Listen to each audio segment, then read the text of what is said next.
while talking, I can have a cup of tea also. Welcome back to the Brown Paint Podcast, everyone. Today I have with me Piyadasa Godellewatte, who's also my Uncle Piya. He's a longtime family friend of ours, and he actually taught us Dhamma, which is the Buddhist teachings growing up.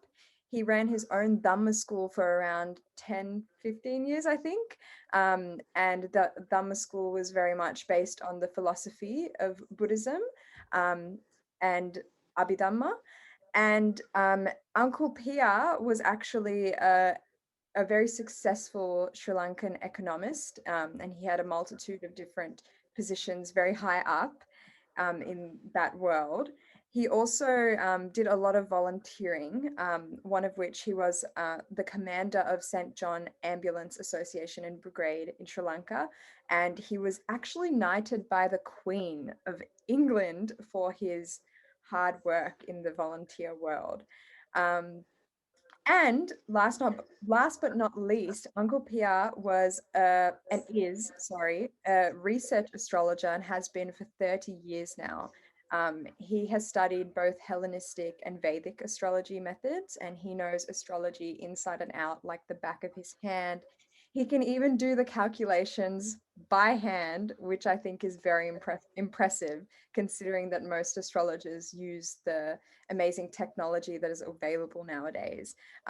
Uncle Pia has been teaching me some Vedic astrology methods within the last year. So I don't know too much, but we are going to be interviewing him on his expertise, on his career as an economist, about Buddhism and spirituality and the Dhamma, as well as astrology and what real astrology is, because there is a lot of fake journalistic sun sign astrology out there that the Western world has sold in a very commercial way to gain profits. And it's very, very far away from the real astrology that Uncle Piya has studied throughout his life, that I've found to be, even in my personal life, highly accurate and just a phenomenal branch of study.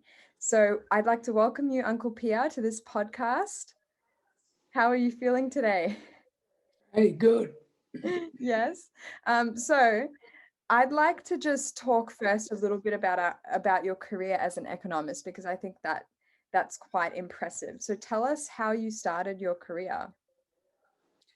Yeah, as an economist, my specialty is in cost-benefit analysis of investment decisions and in industry, trade, and technology policy analysis for high-level policy decisions.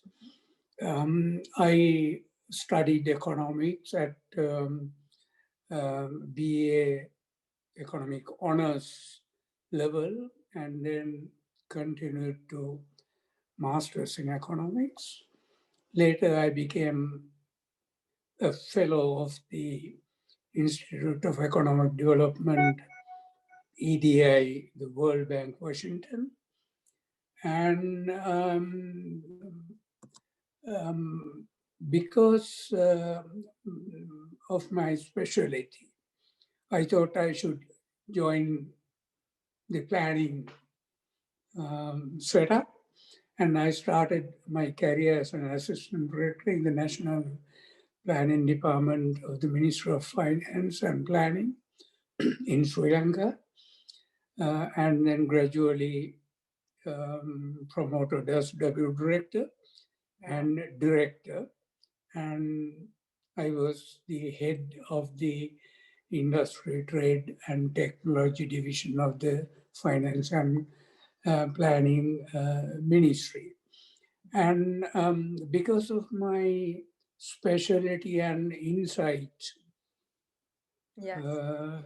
into issues with my many years of involvement, actually 21 years in the planning ministry. Because of that, my career functions expanded to a large number of other institutions. I served as the finance ministry nominee director on the governing boards of the National Development Bank, one of the leading banks in Sri Lanka, and then Industrial Development Board, again on the governing board. And then I was also a visiting lecturer at a university and several other senior staff training institutions. Then I had the opportunity to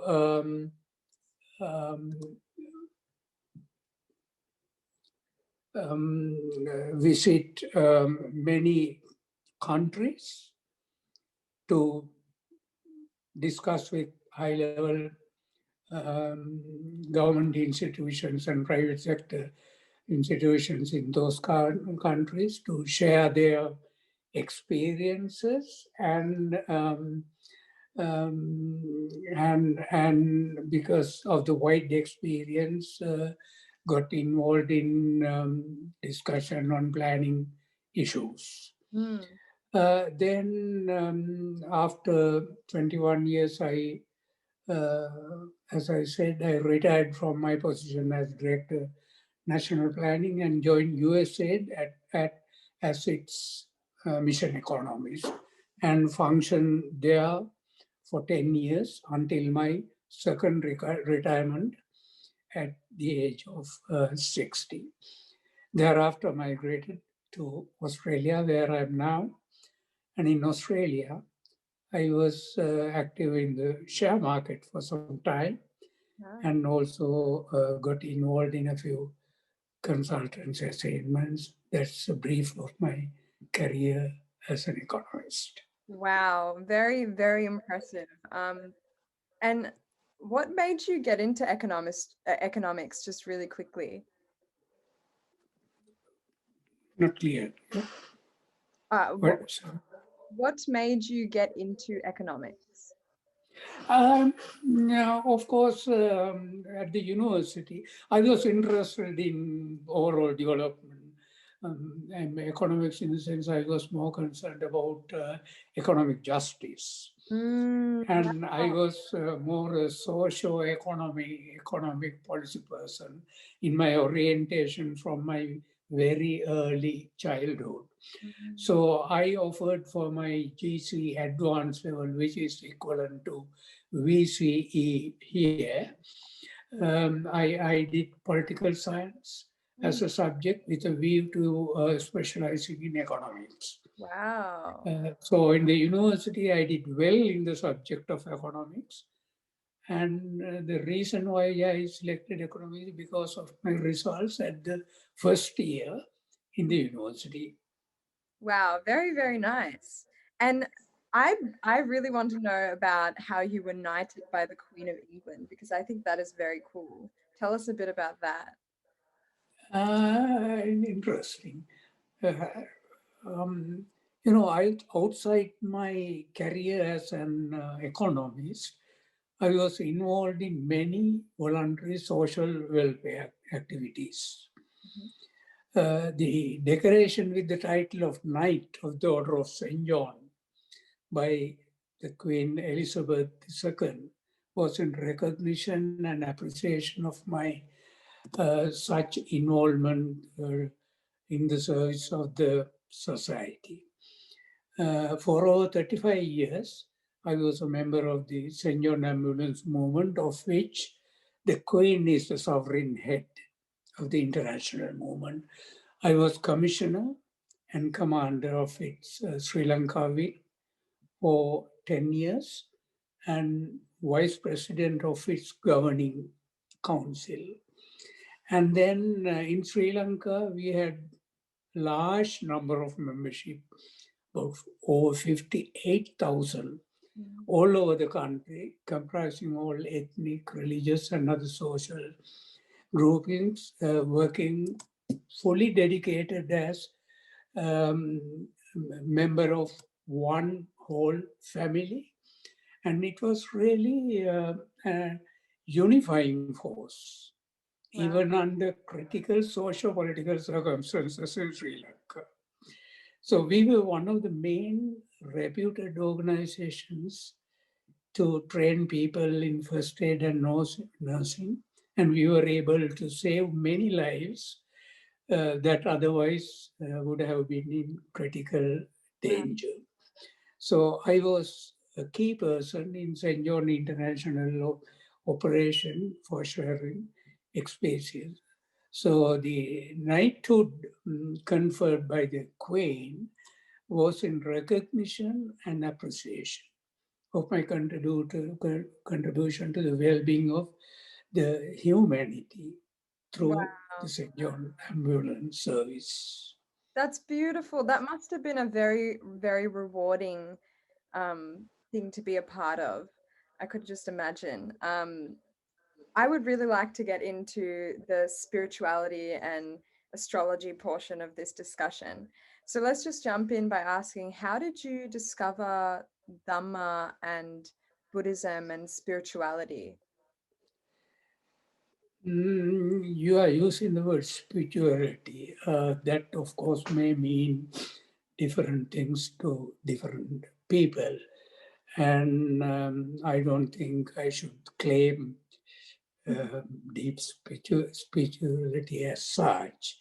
Let me give an introduction to how I got involved. I was born into a Buddhist family and grown up in a Buddhist environment, but I was not so much religious, nor interested in Buddhist practices to begin with in my young age. In fact, I was skeptical about the meaning of traditional beliefs and practices. I did not even study Buddhism in school or in temples. But even in my childhood, I was an advocate of compassion and fair go. I was very keen in social justice. While I was waiting for results of my GC ordinary level, which is at the year 10 in Australian context, um, I had the opportunity to read a lot of books in my interest area, social justice. And so I came across a book called Pilgrim's Progress by John Bunyan. That was in 1957, between January and April. And I got fascinated by the perseverance and unstinting endurance to reach the goal of light of life. This was an eye opener for me. Then, thereafter, I started reading books on religions. I read the Dhammavada, that is the Buddhist Chronicle, Bhagavad Gita, the Hindu Chronicle, Bible, as well as the Quran. Dhammavada, Or did you read that full Bible, the full Quran, the full Bhagavad Gita? during that short period Wow, while awaiting results of that's my GC. And then Dhammavada and the Sermon on the Mount in the Bible touched me. When reading further, the Buddhist courses on mindfulness and Hindu treatise on meditation, together with Buddhist treatise on Buddhist psychology, penetrated deeply into my mind. wow. So that's the beginning of my interest in Buddhism. Then, after my graduation from the university, I started studying Buddhism in depth. And because it was touching, I read more and more on mindfulness and Buddhist psychology, that is Abhidhamma, as you initially said. Then I started some Dhamma schools, and I did organize some Dhamma school even in Australia. Then that's my general background. But of course, as I said, I don't claim that I have developed very high levels, maybe some level, but I can cite my insight, in awareness and interest in paved the way to discover Buddhism as a vision and a way of life. Wow. Yeah, one thing anyone that's listening will realize quickly is that Uncle Pia is very modest. I think, you know, he is deeply, deeply wise. And the way he teaches is is profound. And, you know, especially for me, I can relate to the whole spiritual journey of not, I don't think any child or any young person has an interest in spirituality or Buddhism or religion in general until really you go through something. And um, you know, Dhamma class was always like, oh, why are we going to Dhamma class? But then, you know, I hit a point in my life. My mum passed away. My mum was sick for 3 years and then passed away from cancer. And Uncle Pia's teachings of Dhamma really were profound in my life. And I don't think I would have come out, or I would be the same person today if it weren't for Uncle Pia's teachings. So I just want to make a point to say how incredible and deeply connected he is in terms of spirituality. That, and also what I really liked about your Dhamma school was the fact that, like you said before, um, the Dhamma you taught was very stripped away from the cultural and traditional side of the Buddhism we kind of see today. I think every religion to some extent gets tainted or contaminated a bit by culture or traditions, and it becomes something, it turns from a philosophy and a way of living and more into a commercialized, organized structure, or a religious institute. Um, and of course, like, religious institutes run off of customs, traditions. It's what keeps people coming back to the religion. And also, you know, money needs to circulate to some extent for any religion. And so what I really liked about Uncle's teachings is the fact that it was so stripped away from the cultural aspect of Buddhism today. How has Dhamma influenced your life, Uncle? Oh, that's an You interesting know, question. you're 80 something, Um, right? You're 80 something.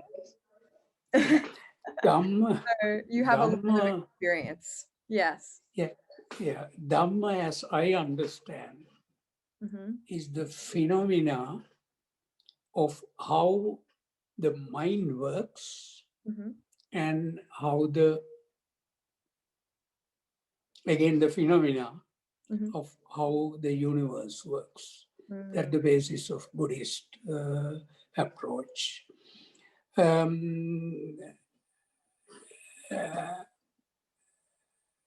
It's based, or Buddhism as a Dhamma is based on the deep understanding of the cause and effect relationship of how the mind works and the phenomena of ever-changing form and nature of our life in the environment in which we live.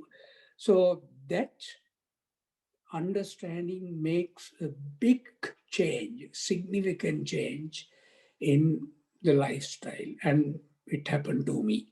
Yes. The main aspect is how the mind works. That means to be mindful.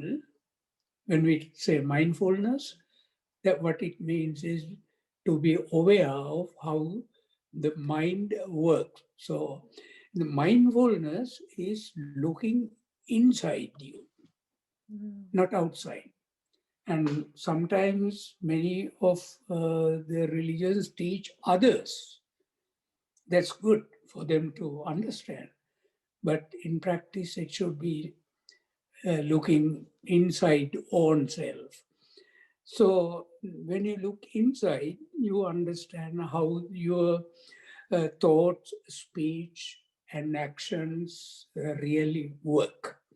An underlying basis on which then when you look inside, not outside, you realize that all your worries, distresses, sufferings are all your own making, Yes. not anybody else's. Only you can resolve them. And the main underlying reason is your greed and hatred. They are the main underlying causes. So the effort should be to get rid of them. That's the phenomenon of life. Then mindfulness also includes the awareness or understanding of who you are, why you are born, why you are growing, why you are falling sick, and why you are dying. These are all unpredictable and ever-changing and impermanent things. So can your worry stop it? No. So why worry? You realize how the material world works when you look at, again, the environment. So what mindfulness tells is be prepared to face even your own death. Get rid of your self-ego, which ruins you. So develop a balanced mind to every up and down in life. So this is what I realized, what I understood, and what should be meant by religion, especially the Buddhism. So as you said rightly, in practice, in many places, you are asked to get involved in a lot of ritualistic and traditional observations and diverting you away from looking inside you. So, but when you look inside, you develop a vision of life. And when you develop that, it lets you live a very peaceful life. And you will be happy in your life. And I can just cite one example of how I faced the situation. Now, you said one of your experiences. Now, I believe, as you know, I had a very bad cancer problem about 6 years ago, and I had an operation. And after that was a cancer where the half or 50% of my esophagus was removed, esophageal cancer. It's a very hard one to operate. And after the first day of the operation, my oxygen level went down to very critical levels, and the doctors were concerned. And then all the nurses, doctors were trying their hard to reactivate. And I didn't get upset. I was just observing what the doctors were doing and what was happening inside me. So quickly, I required, of course, doctors took a big effort. The following day, doctor came and asked me how I feel. I said, I feel better than the previous days because I had the opportunity, best opportunity to observe how I come across my own death. And I said, I was not worrying. I was observing what you were doing and what was happening inside you. That was real life experience. And even now, that's the best experience in my life. That is one. Another life changing experience I can say. I faced I told you that I was in the stock market. And in 2008 recession, Yes. I lost large sum of money just within 3 days, more than $50,000 just within 3 days. But I just thought that is it. Why worry? Mm. So it has gone, so it's gone. That is the usefulness of life in Buddhism. I think that is what you asked me. Wow. Wow. Yes. No, 100%. I think Buddhism, you're right. As opposed to other religions, Buddhism, I think, is the one that promotes the most internal self-awareness and internal thinking, whereas other religions may do that, but definitely the external ritualistic practices of it being a, a religion kind of take over. When I think about maybe Christianity, Islam, Hinduism. So I think that that's a really special thing about Buddhism, that it's probably like the most internal centric religion that we can find today. Not saying that there aren't great parts of other religions, there totally is. Like all religions are great, in my opinion. But I found it really interesting what you said about death, about um, and this is the thing that I think that Buddhism does the best out of any other kind of philosophy in the world. It promotes a deep acceptance of death, and acceptance of life. Um, and I felt that too with my mum's passing. And I'm going to get emotional, but um, sorry. um, I just think that it's such a beautiful thing. Sorry. Um, and I feel the same as you, that it's such a, like, if done correctly, right? If you're really in a state of mental clarity and peace, and it's really hard to grasp in an intellectual sense, but when you do experience death in a state of clarity, you see it for what it truly is, and it's actually such a beautiful thing. And I know I'm crying right now, but I need you all to know that I'm actually not crying out of sadness. This is a very happy cry. It's a cry of understanding life. It's very hard to it's kind of a cry of love, or yeah, understanding life. Um, because in that moment of death, there's this weird sparkle that happens that makes you think, gosh, life is so beautiful. And we all just return to this place of, I guess, I don't know how to explain it, but we all come from that place, and we all return to that place one day, and we're all from that place. We're all, yeah, I don't know, interconnected.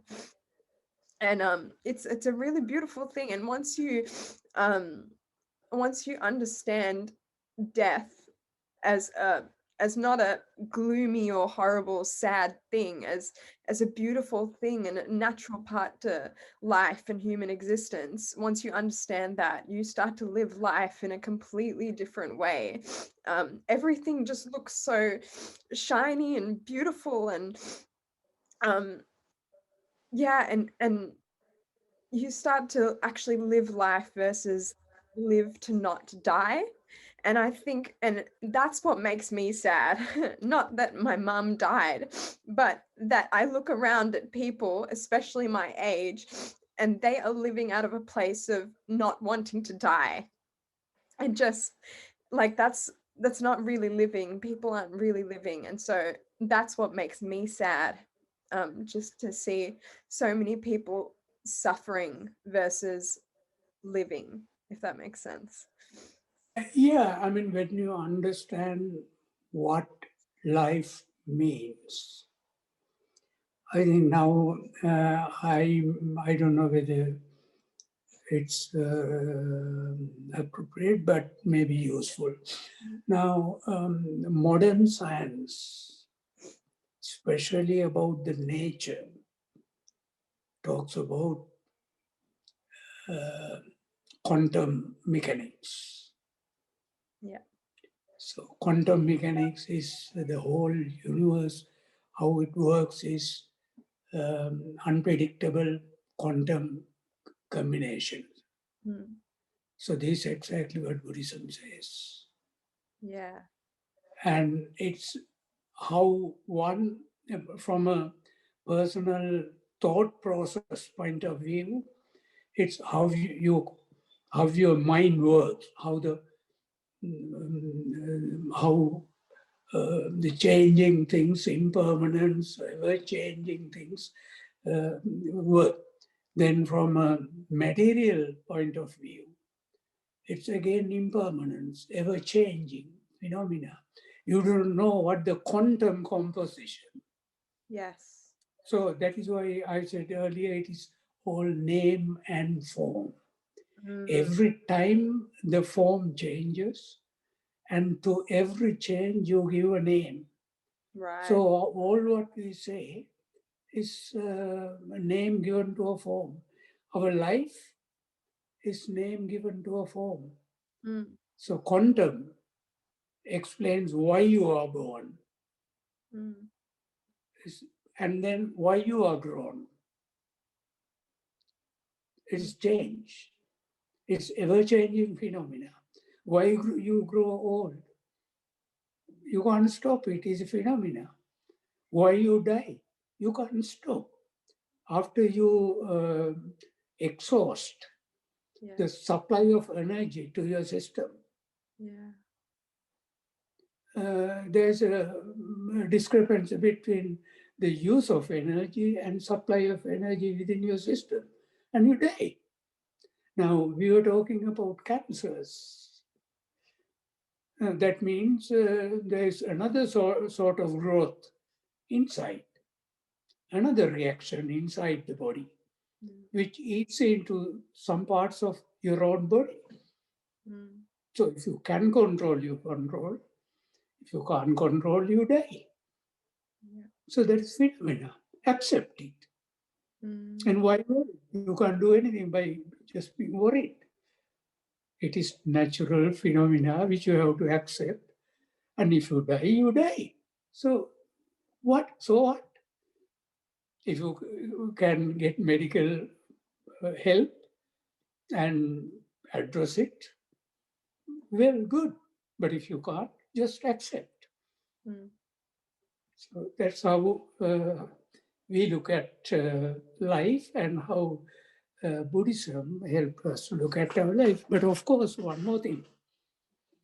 This Buddhism, it does not mean that other religions are bad. They have their own message. And those messages are slightly different to what the Buddhist message is. Buddhist message is understand the phenomenon of how the mind works, and take control of it. If you take, and it is the mind that creates all worries for you, and it's all your own creation. If you don't create, you have no worries. Then the life, impermanent, ever-changing. It's called viparinama dharma in Buddhist terminology. It is viparinama, ever-changing. So that's the phenomenon.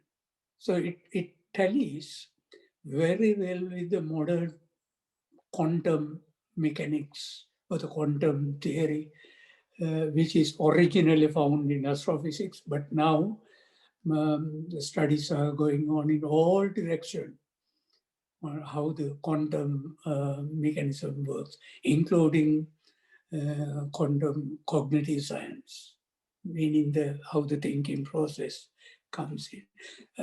Quantum biology, quantum, everything, quantum. So that's what the basis of Buddhism is. Wow, that's incredible. Because really, when you can master your mind, you can master your perception on everything, and perception is everything. It's how perception is directly correlated to how much we suffer, right? because you can choose not to let something affect you. You can choose to be, above it. You can choose to accept what is happening as natural. And that's such a powerful way to live. And that's why I think Buddhism is one of the most powerful religions on the planet, because it promotes that internal thinking and the power of the mind. Um, yeah, it's incredible. And the next question. So I want to get into the next segment, which is about astrology, which is so exciting.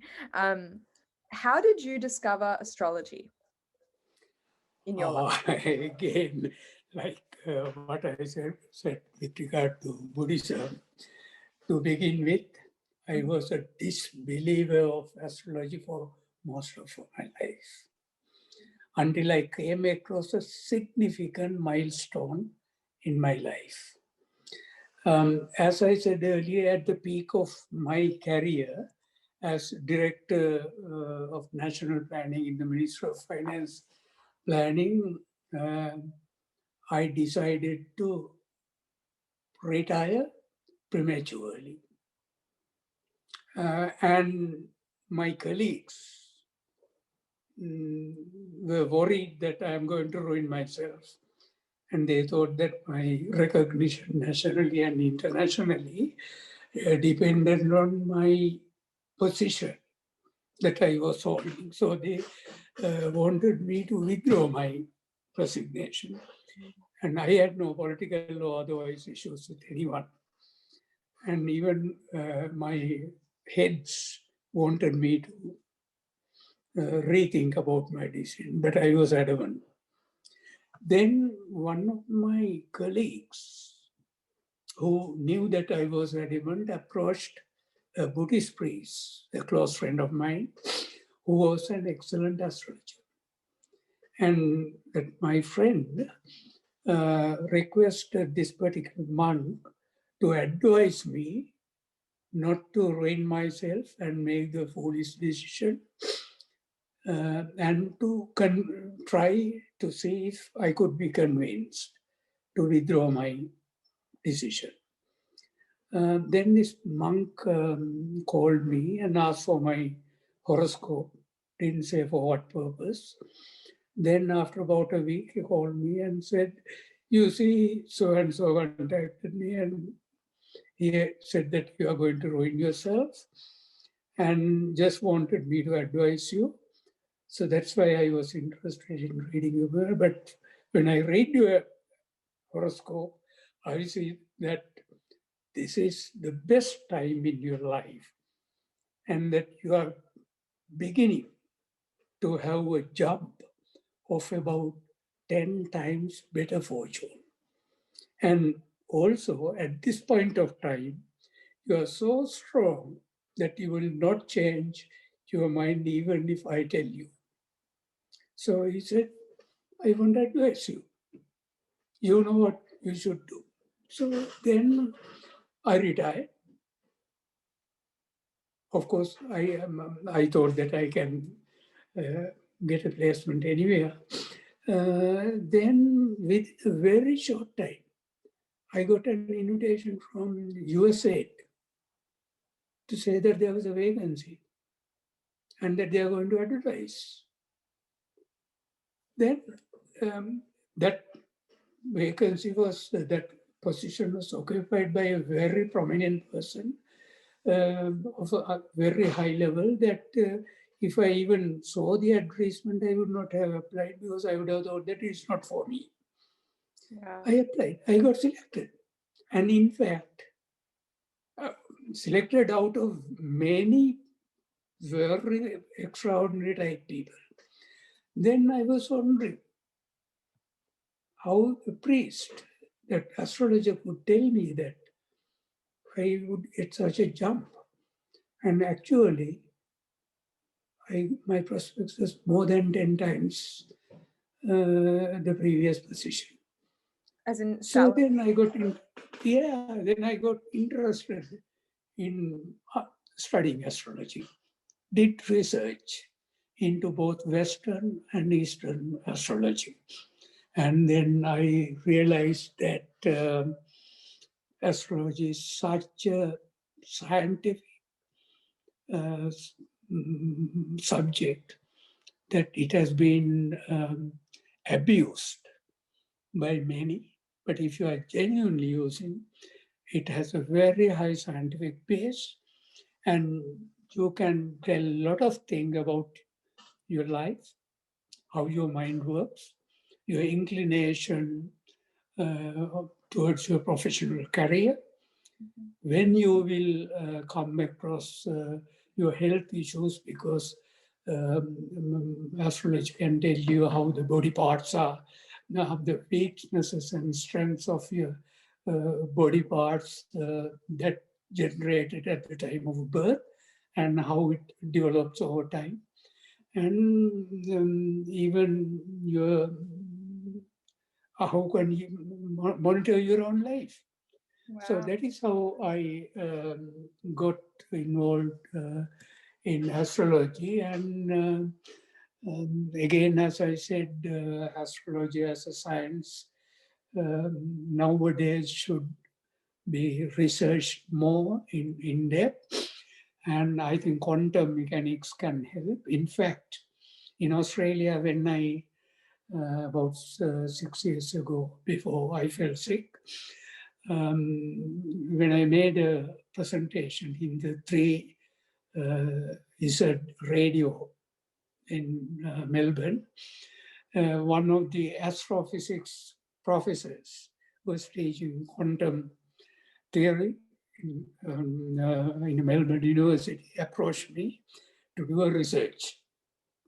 Wow. Unfortunately, I wouldn't do it, but now I think it's a good time for me also to get involved. I might do, but I haven't contacted him. But it's a good science, and that's how I got involved. And I studied both Eastern and Western in depth, and now I know the basics, the technical stuff, as well as analytical styles, and the various different methods which can be used if rationally used.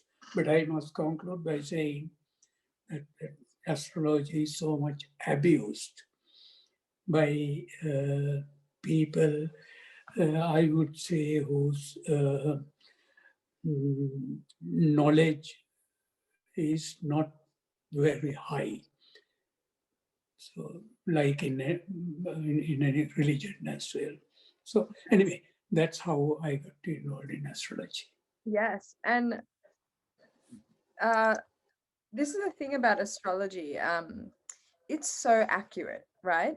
And people don't believe that nowadays. And of course, I wouldn't believe it either if I was listening to the abused forms of astrology, the people that con artists, the people that call themselves astrologers because they know the 12 basic star signs, and they'll tell you that if you're born in July, you're a Leo and you're this type of person. And that's not astrology. If you're listening to this, astrology can predict literally anything. I know that my astrology's played a huge life in my family. Astrology actually, when my parents were getting married in Sri Lanka, they match the horoscopes. So they get an astrologer to read and see if the two people are compatible. Astrology actually was managed to detect that my mum would fall sick in her early 40s and eventually pass away. And my grandma, obviously, she was very skeptical and didn't believe it at the time. She didn't say anything about it. In the meantime, my dad's family astrologer had found something quite, they'd found something troublesome in his astrological chart, and they'd found that he was going to lose his first wife either by death or divorce. That's what his horoscope had said, apparently. And so I think that that's why they said that their horoscopes matched, and unknowingly they consented to this without, the parents didn't tell my dad or my mum that this was like what was said in the horoscopes, because no one believed it. Everyone was skeptical, but look what happened, right? And even you, I know you said that you managed to actually detect your cancer years before. you actually used astrology to detect your cancer. How did that happen?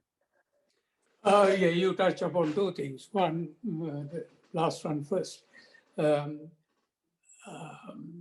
how I, in advance, suspected Yes. that I would get cancer during that particular point of time. Now, as I said earlier, your physique, basic structure of your physique is formed at the time of birth. At the time of birth, when you come out from your mother's womb, you get exposed to the environment. Yes. And with that environmental mixture coming from the various live energy coming from various directions, your weaknesses and strengths of your body organs are formed. And in modern biology, it says you have over 90 billion neutrons within your own brain, working like a switchboard. So at the time of birth, not only the brain, the entire body organs of the whole system, the strengths and weakness are formed. Then, so that is heavily linked to the life energy coming from the planetary system. Yes. So then the planetary system, again, orbiting the sun at all planets orbiting around the sun at different distances of different speeds. And with that, every time the mixture of the energy that comes, cosmic energy that comes to reflect on your body changes. So at the time of birth, your body structure formed and your strengths and weaknesses are formed. Then with ever thereafter, changing structure over time impacts on your body parts. So at particular, and when the rotation or the combination of cosmic energy comes in at different directions, it strikes on different body parts. And certain times, when it comes from a separate planetary system, and it impacts on a particular body part. And I knew that at that time, I had some adverse thing that would be coming towards my neck, towards my upper part of that abdomen. Because I knew when I was doing the overtime analysis during that time, and it was an Erasta period as well, where I knew there's a bit of a harming health-wise, although I was a bit strong in my physique, I knew that it could. It does not say that it will. Yes. But it could. Yes. Yes. It could, not it will, because that's another issue. But I knew it could, and I knew it was critical. But I couldn't avoid it because it was so strong, it happened, although I knew it. Wow. Then you asked another question about how can you repeat the question to give the exact? Oh, no, I think you answered my question. I think I asked how has astrology predicted accurate things in your life? But yeah. Yeah. So again, apart from my life, anybody's life, astrology can, at the time of birth, your organs, how the organs are structured, weaknesses and strengths are. Then that gives an understanding of how your mind works, how the nervous system is, your interests, your personalities, your personality characteristics. Then, as I said earlier, it gives where the strength and weakness of your organs and the health system. Then I think what you are talking about is about the marital side of it. Yes, that's right. Yeah. So horoscope can give some indication about the marital, how your body system fits into the marital partnership. Your body, whether your body structure is compatible with the other person's body structure from two different aspects. One, how about your psychological temperament? Is your temperament matching with the temperament of the other person? Horoscope matching can give some sort of analysis of how matching it is. That's very important. Two, whether your physical structure, whether your sexual organs, physical structure, inclinations are compatible. So that you can, but mind you, nowadays, now we are talking only of the cosmic impact, not the environmental impact. Nowadays, with modern, approaches and people's understanding about how to control their mind, you can control yourself a lot of these things, these psychological things, and you can monitor your own life. So it's not only cosmic energy, but your own impact. And then again, Buddhism comes in. If you understand how things happen, if you know your mind, and you know that your worries are your own creations, your problems are your own creations, even though cosmic impact is adverse, you can monitor them. So astrology should be treated only as a warning signal, not as over hard. which you can have control to significant. But mind you, like cancer and death,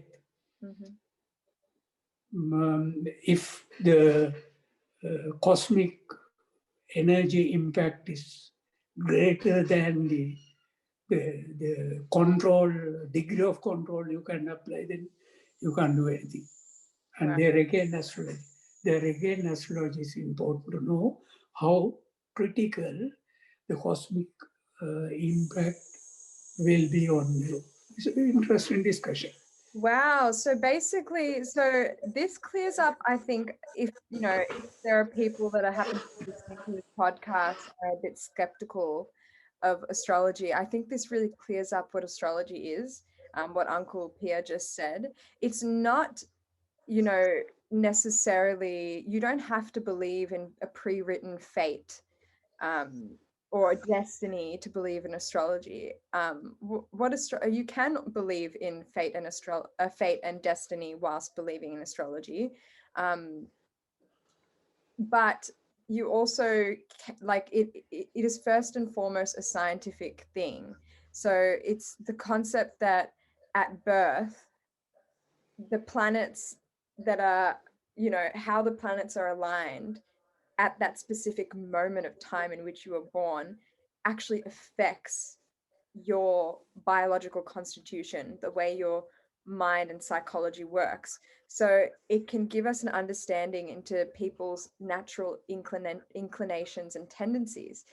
But what Uncle's saying is that there is also willpower is also a very strong thing, and you do have your own autonomy as a human being. But astrology is helpful in the sense that how much of the cosmic energy, how much of your environmental impact, how high is that cosmic energy? Sorry, to what is it? Sorry, I'm mucking my words here. It's to what degree is that cosmic energy and environmental impact powerful, and how powerful is your willpower in comparison to that cosmic energy, and that will, I guess, determine your fate. So it's not about is fate pre-written or not. It's a scientific study, and it really was for a majority, like the majority of human existence. We used astrology. Astrology was the base of every science and art um, there is now. Astrology and astronomy, which was essentially the same thing, it became separated now during this modern time. But astrology and astronomy were the pillars of our human existence, and all the great, philosophers of the world, from ancient Greece to India, to Egypt, they all used astrology. And before there was biology, before there was maths, there was astrobiology, astro mathematics, like everything was based on astrology. So it's really important that astrology gets the credit it deserves. Let's move into, you mentioned... Before we shift on to another topic, you raised a very interesting point. Now, in fact, you refer to astronomy and astrology. Yeah. In fact, all ancient thinkers and philosophers were astrologers, Yes. both combined. And the entire scientific thinking was astrology based. You know, the father of mathematics, Thales, father of medicine, Hippocrates, Aristotle, all sorts of people, all ancient thinkers were all astrologers. So it was with the astrology base.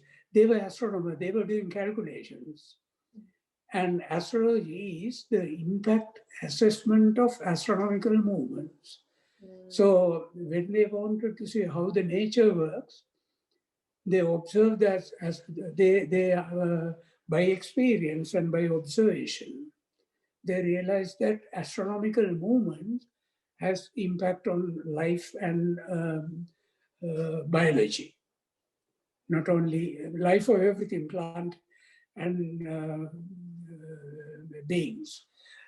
So based on that, they went into all directions. Even Pythagoras was astroeconomist. And the basis of astrology was there until until about the 16th century, early 16th century, until the what is the Pope's declaration of making astrology heretics, Yeah. and what is that law that punish for believing in heretical thinking, Inquisition. Until the Inquisition was implemented, astrology was the main thinking. It was after the Inquisition that the whole thing turned away and astrology got to a corner. That's important. Yes, and then the Catholic Church took over, right? Was that it? Like religion?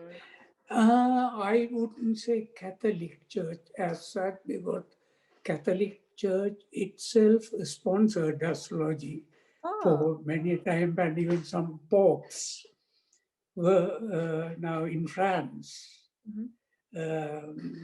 Nostradamus was advisor to a pope. You know, Nostradamus is a great astrologer, was an advisor to Louis King and also the Pope. But it was the Inquisition, even during Nostradamus' time, that brought in the change. And interestingly, the modern clock, the modern time, the Gregorian calendar, modern calendar, it was because to get people's thinking away from astrological thinking. Wow.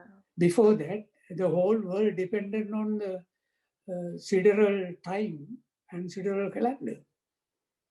And it was called Julian calendar, attaching Julius Caesar's name. In the West, in the Roman side, in the Indian context, the same thing was called Saka calendar, attaching to the King Kanishka of the Saka dynasty. Yeah. So it was in 1585, I think, October 22nd or so, that Pope Gregory wanted the change to suit the religious requirements. So it was not really the Catholicism or the religion as such, but a particular interest group. Some interests of certain popes, certain interests of certain kings to get the people to obey them. Wow. So it's no politics in religion and politics in governance. Wow. So I think that's it. What a conspiracy theory, because I mean it's not, it's a fact, but just the fact that our entire concept of time, you know, our entire year and like our idea of the year is based off of a lie, an invention, really, because it's not sidereal time. You know, if we went by the sidereal calendar, is it correct to say that the start of the year would be signified by the March equinox, Aries? Yep. Yeah, so it's like it. I mean, our whole year would just be thrown upside down. Like, imagine having New Year's celebrations in March, and it's all because, yeah, I mean, we do it in December, January, I suppose, because people wanted astrology to die. So it's amazing how intertwined like everything is and how it actually directly impacts our day-to-day existence. But yeah, anyway, let's go into the abuse of astrology. What do you mean by that? How do you believe that astrology has been abused? Explain that. By whom? By, I don't know, the modern world. You know how most people don't know real astrology. They Okay, that is the think of, point I was driving at. yes. Whether you are trying to talk about the real astrology or the abuse of astrology, two different things. Okay. If you talk about real astrology, it's a very to the mind of the general public, it's a very confusing and complicated issue. Mm-hmm. And when you read papers, you see astrological interpretations. And that's not what a professional astrologer would come out with when reading a horoscope. So it's a confusing one.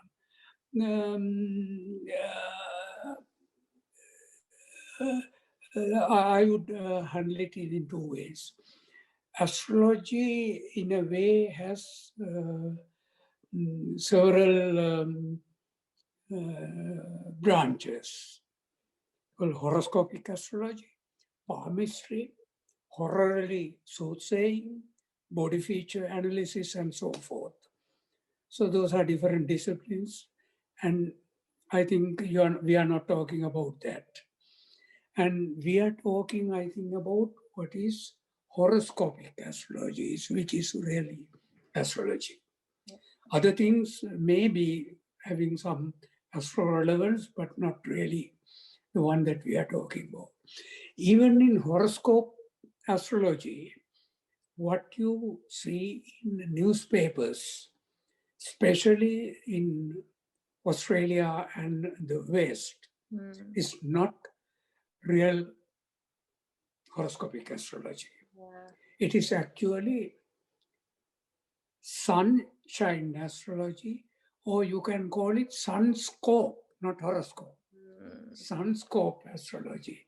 It is good for journalists to give a less reliable general interpretation of the impact of a certain period of time, not applied to individual persons, and rather,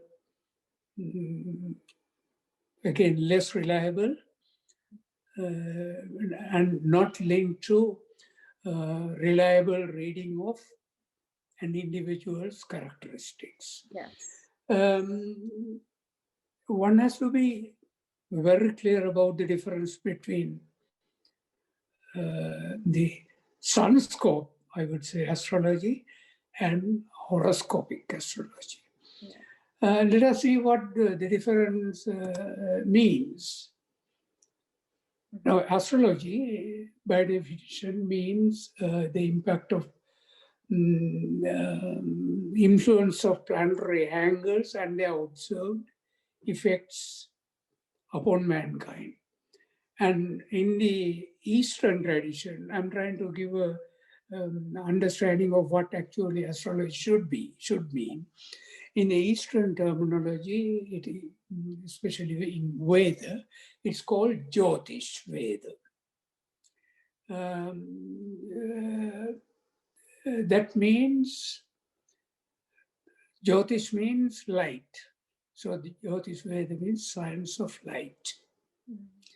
Meaning the science of analyzing the incidence of life waves upon life, light waves upon life.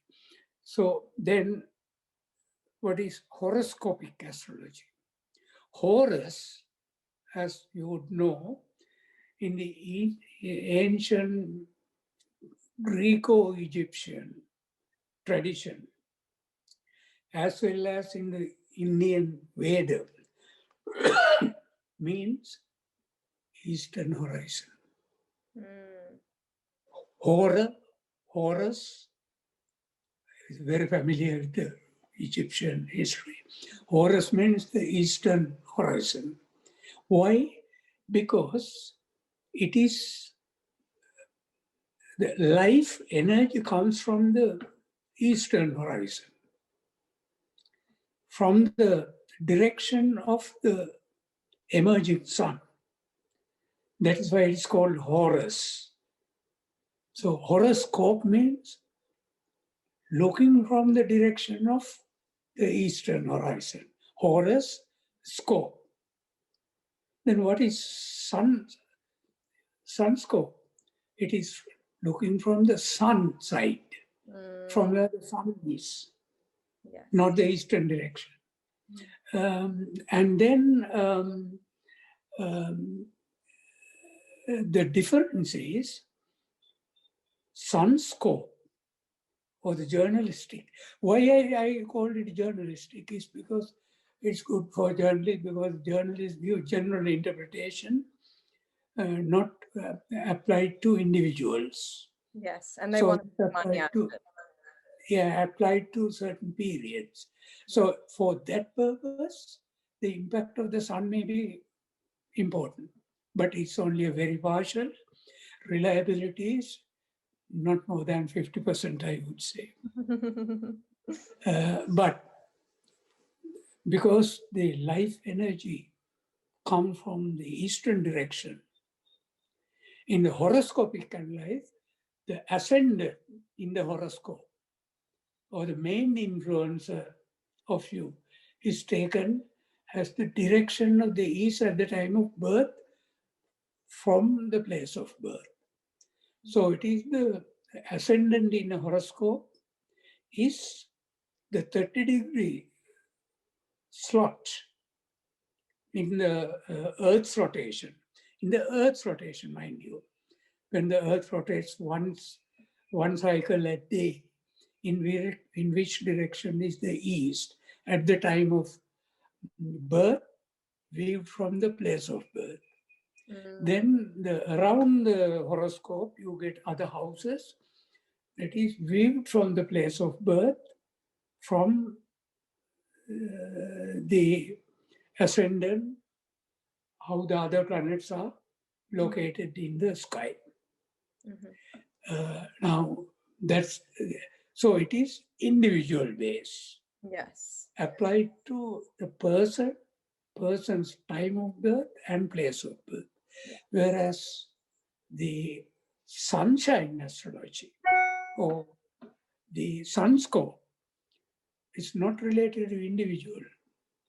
It is the Earth's orbit around the sun. Now, in the horoscope, it is the Earth rotation, Yes. not orbit around the sun.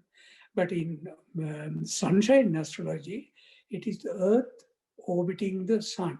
And therefore, sun is in one house for one full month, because it counts the whole year, not the day as against the horoscopic astrology. Horoscopic astrology, the horoscope includes the happening as applied to a particular day on the date of birth, whereas sunshine astrology is one full month. So it is good for journalists, but not for impact analysis. So the real astrology, I should say, should be horoscopic astrology, which is different to that of the sunshine astrology. Yeah. So that is confusing thing. Unless you know what the purpose of astrology is, for a layman, and unless you know some technical background of astrology, it's very hard to understand. So you are correct. People can abuse. Yes. And bulk of the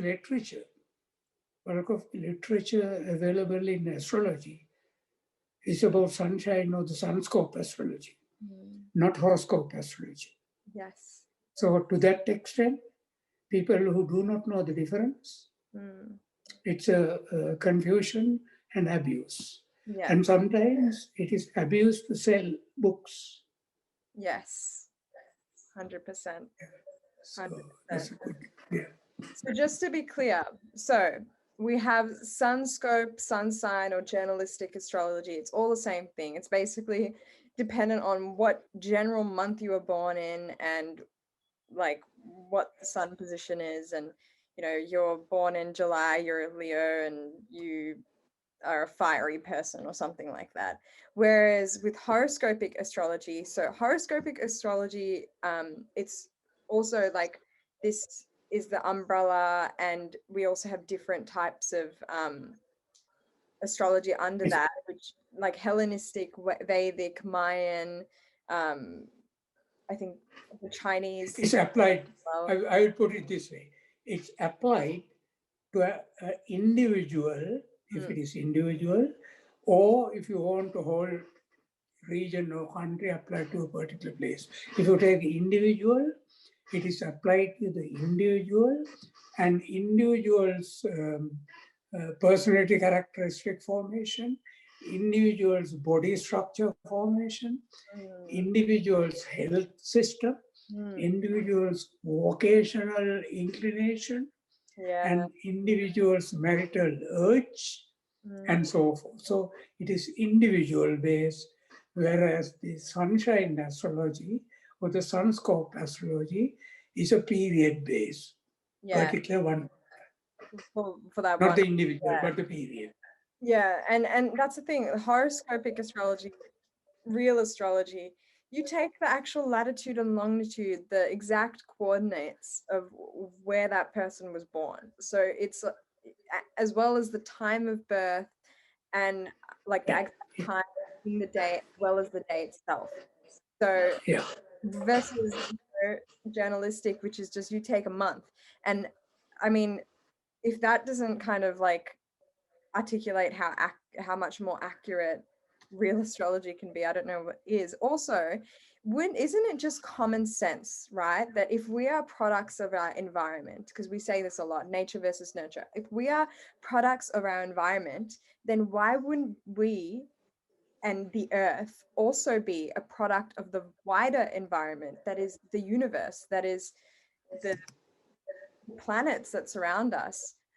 You know, we, for some reason, when we think of humanity and we think of human existence, human evolution, we think of the earth and the sun and the moon, and then we don't think that the other planets could possibly have an effect on how the earth was formed, how, like, how we are formed, how the biology of the earth is formed. But if the sun can radiate light and it is the major factor of what we perceive as day and night, and it affects our mood, it affects the weather. If the sun can do that, then what about, when the sun reflects light onto other planets and then that light bounces back onto this planet? Wouldn't that also affect our biology? Isn't that a part of, nature, the environment impacting us? So I think logically it also just makes sense. If you say that, if you believe that we are products of our environment, then to some extent the wider environment of the earth, which is the universe and the planets that are in that universe, would have some effect on us. To what degree? Debatable, but it has to affect to some extent. It's just logic, right?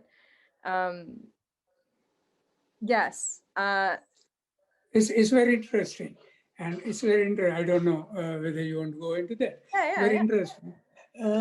Now, modern astrophysics, Yes. especially this black hole investigations and the analysis of energy waves coming from the Hubble exploration is giving so much insight into the issues that you were talking about. Wow. And and Stephen Hawking's this famous book on black hole theory, Wow. the brief history of time, I have it. gives a very good account of where the science is heading. And you asked about the light waves. Yes. And now the Hubble device tells astrophysicists that is from where distant planets, some black holes, the various radiation patterns come in to affect the light, the electrons, neutrons, protons, and so forth, which influences life, matter. Then the same thing, you ask, what about other planets? Now, the horoscopic astrology exactly deals with that. Because it's not only the energy ray that comes from the eastern direction from the sun, then there is the rays coming from various sources, mainly from the sun, spreading and hitting at various planets and flashing back to the earth. So the 12 houses around the ascendant in a horoscope reflects the nature of the flashback ray, nature of the flashback.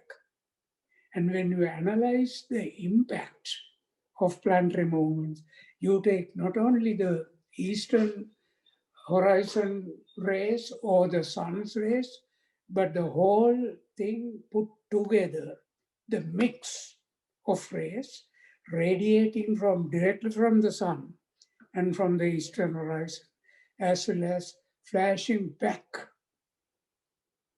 through the series of stars. So astrology accommodates. I think, as I earlier said, some research into quantum mechanics of astrology would be very useful to get a modern scientific understanding of significance of how the rays work, how the universe works, and how astrology is so relevant to get at not only an understanding of what it is, but the impact of what it is. Now, we talk of the understanding of how the planets move, what the physical structure of the universe, but not the impact on the human body. Astrology would give the human impact, human and the plant, not only human, bio impact of all combination of roles. So it's an impact analysis, not a situation analysis. So there's the difference. So many other analyses are situation analysis. Astrology is the impact analysis of change in situations. That's right. Yeah. So that is why ancient people combine astronomy and astrology together in their interpretations. Yeah, because astronomy by itself is just, like you said, a situation analysis. It's just, what are the planets, where are they, and just the study of that, versus astrology is the actual impact it has on us. So I suppose it would be a direct parallel might be comparing chemistry to biology. Chemistry is sort of the situation, the science behind life, and then biology is how it impacts us, how it kind of manifests in our world. Yeah, it's pretty powerful stuff. And do you believe that with quantum physics expanding, do you believe that astrology has a future? Do you think it'll be brought back again and be considered a proper science eventually? Yeah, but the problem is, or the detrimental aspect of it is that all over the world, practitioners, astrology practitioners, are not real professionals. They follow a book, Western or Eastern. Books or the methodologies given in traditional books are textbook descriptions, like in any subject. We learn in textbook, and when we learn, we take two-dimensional analysis generally, assuming everything, all other variables as constant, and talk only of two variables.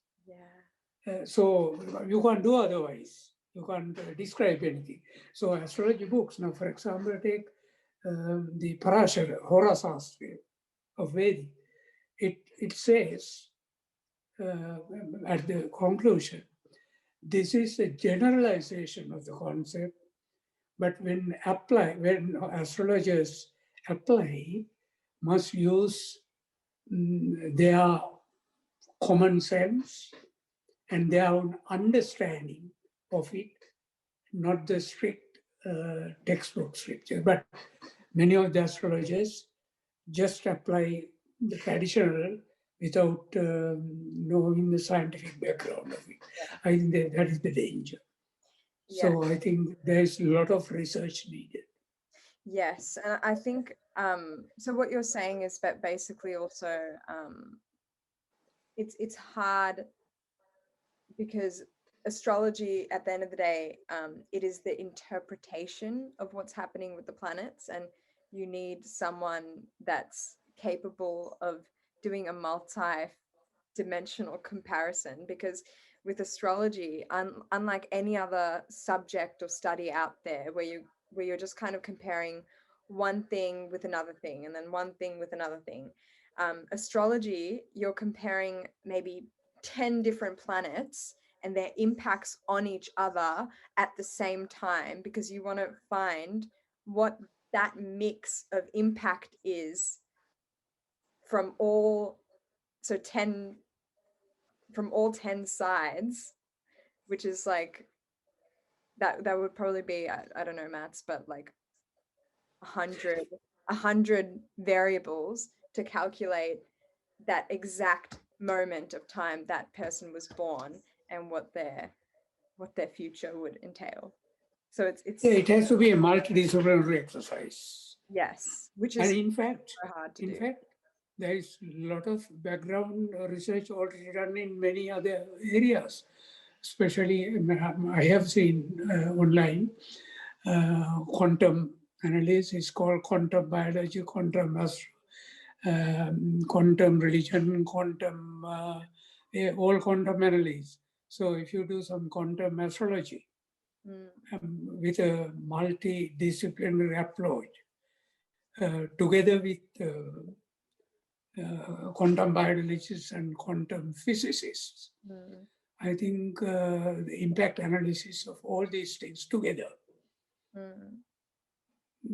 I think that will be something that can be done. Cool. If you're interested. Yeah, I mean, I'm always interested. I think that the ancient I guess myths that we call them today, myths of the world, are yet to be rediscovered. And I think that, you know, magic and I mean all these stories that we don't think are real, I think that everything came from somewhere. You know, everything that we dismiss as old folklore or old science, whether it's astrology or mythology, I think that those were keys to human existence. I think that they need to be reborn and reborn soon, because I think that we would unlock so many secrets that our ancestors knew that we don't know now, that could just transform human life and existence. So yeah, I'm always open to being a part of that if that's ever a thing in my life, at least. To wrap this up, any advice to young South Asian people listening to this, teenagers and children, on how to live a mindful and more compassionate life?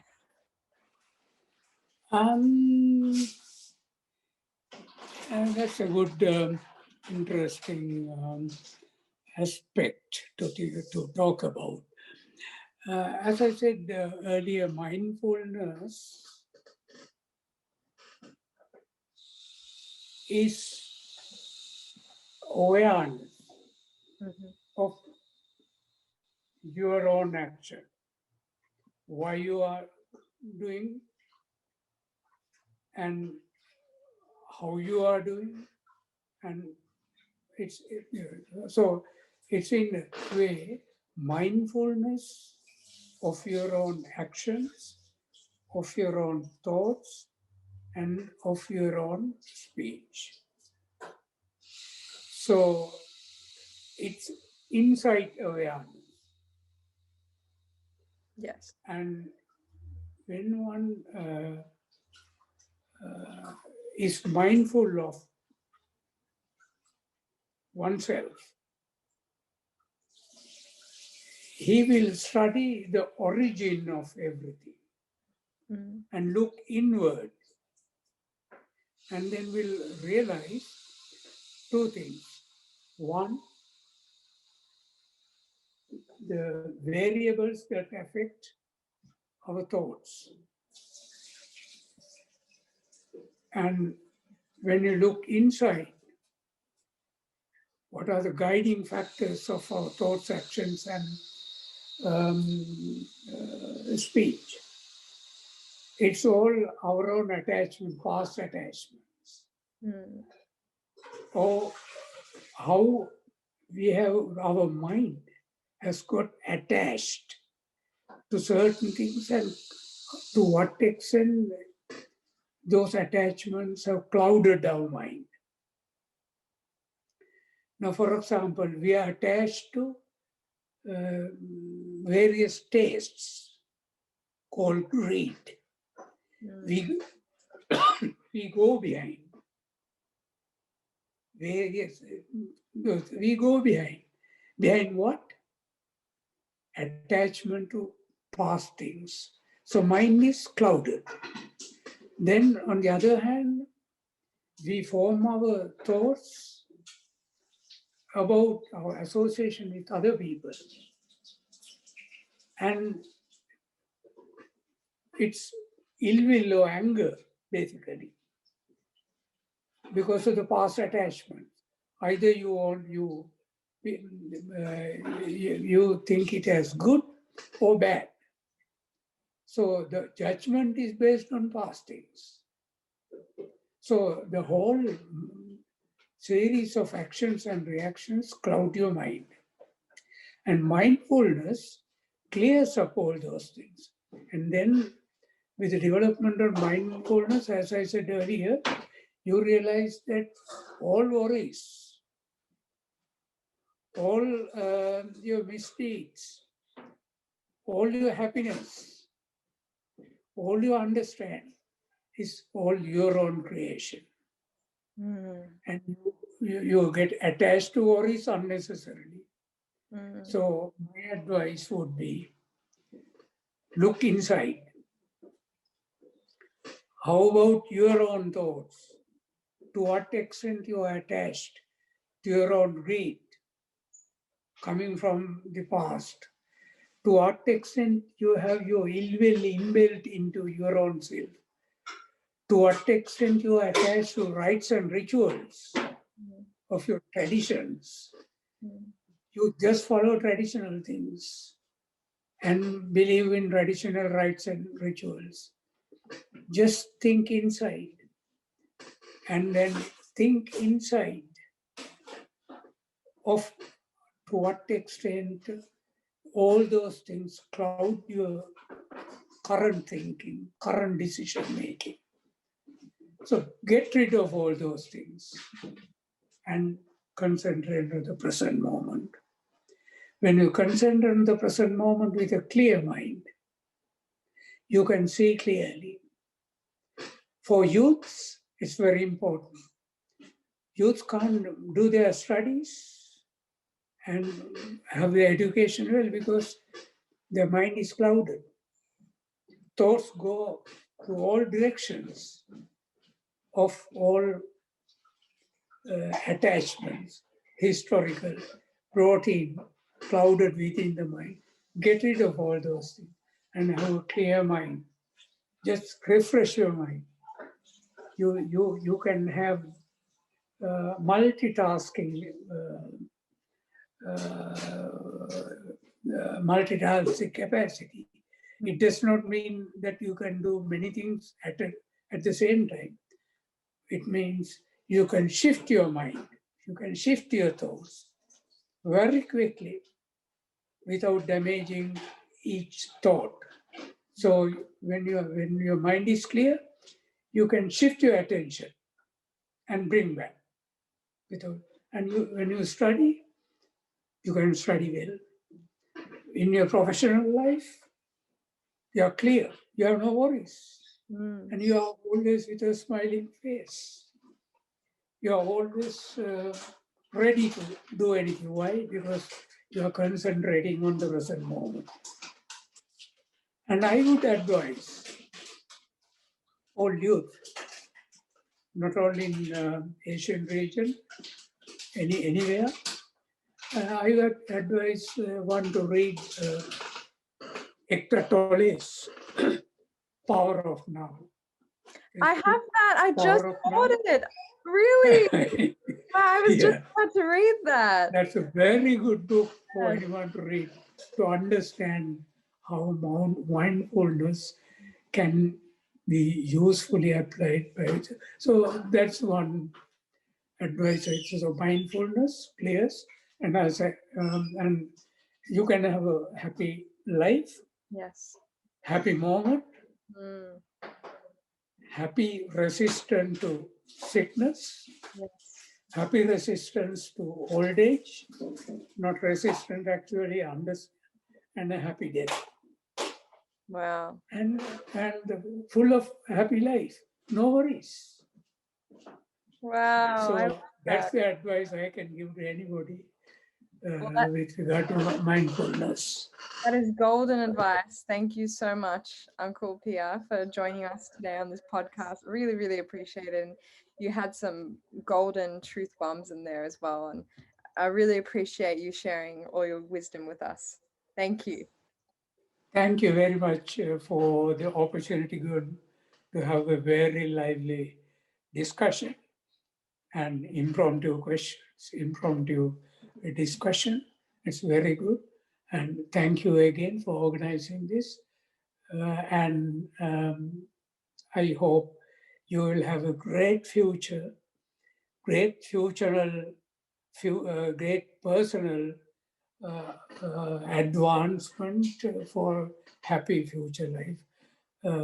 Thank you for the opportunity to have the discussion with you. Thank you. Thank you.